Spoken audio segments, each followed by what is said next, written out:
equity, access, inclusion, diversity, and experience working with diverse communities and having a meaningful impact and being attuned to that. Those are some of the key things. And then, program management experience is helpful, but that's also something that I think if you're coming in as a graduate student, getting a PhD is an exercise in project management, and being able to translate those skills kind of into this new space, or being able to make that kind of argument about that is something that's important.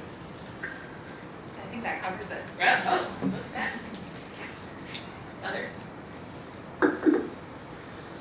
More questions? Or do we have time?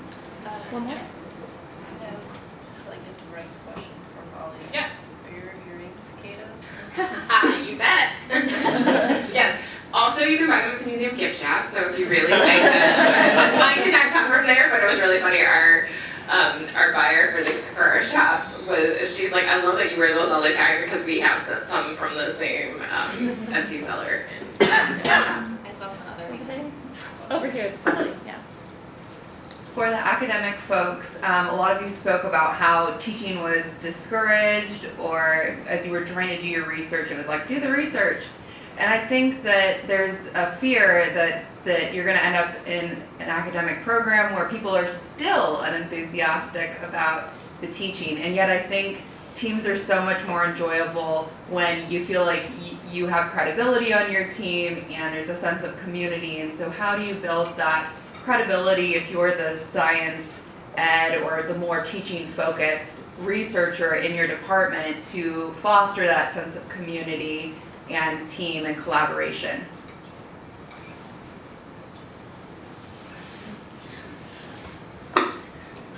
So like I said, I'm a teaching faculty in the bio department, and we're about 10% of our department. The rest are traditional research faculty. And I mean, it is an issue that we are viewed differently, that when I publish papers, they're not seen the same. When I get millions of dollars of grants, it's, the money for some reason doesn't count as much. And so in my department overall, my department is a fairly unfriendly place for this kind of work. And but my job is amazing. Like, that is the only negative thing in my job, and you just have to know you can't change everything. Like on the school level, on my campus, outside of the campus, I am valued, and so it's just this one area that. But I think a lot of it is also, so it is forming relationships. So I have plenty of friends within the department who do value me, and so it's just making those personal connections. But sometimes it's going to happen, and so we have a couple NSF grants evaluating this, and this is sort of seen throughout the UC system, and it'll change with time to an extent. But I think from the graduate student and the postdoc level, you just need a supportive mentor. As long as your mentor is on board with you doing this, who cares what maybe other graduate students think or other faculty think? As long as you have that mentor relationship, I think that's enough to carry you through. So I mentioned I teach in preparing future faculty. Every semester there is at least one student that is taking the class on the sly from their mentor.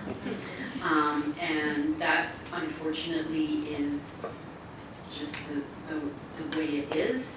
I remember the day I told my advisor, my graduate student advisor, that I really wanted to teach. It was sort of like my coming out.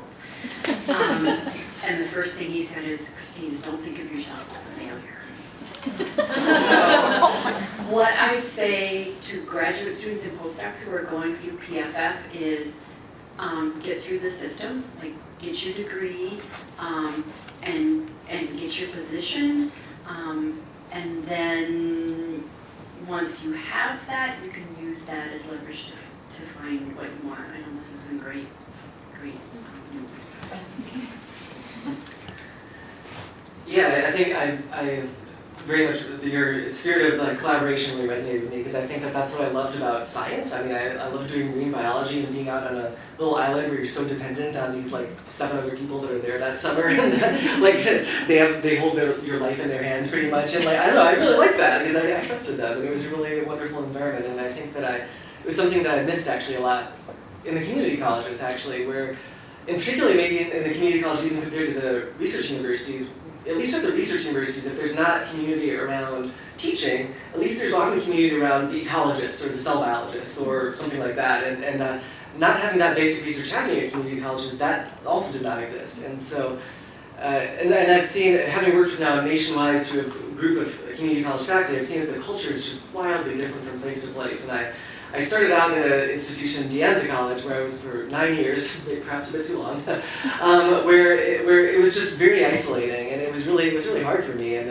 I very much identify as an introvert, but I still like the community around me. I like to feel like I have that support around me. And I remember that the first NSF grant that I got there was my very first year. It was a professional development grant to do basically scientific teaching institutes for community colleges in the Bay Area. Because at that time, the Scientific Teaching Institute was really exclusively for R1 faculty, and so we were trying to bring that to community college faculty. And I think it was quite successful. We ended up working with over now 600 community college faculty, biology community college faculty in the Bay Area. None of them from my school that had the grant, and so like there was not that community there. They did not come, and I think that was very telling. And so I switched to Foothill College, which is a very different place. So I think that the culture, and you just have to feel out the culture a little bit, maybe figure out what it is there.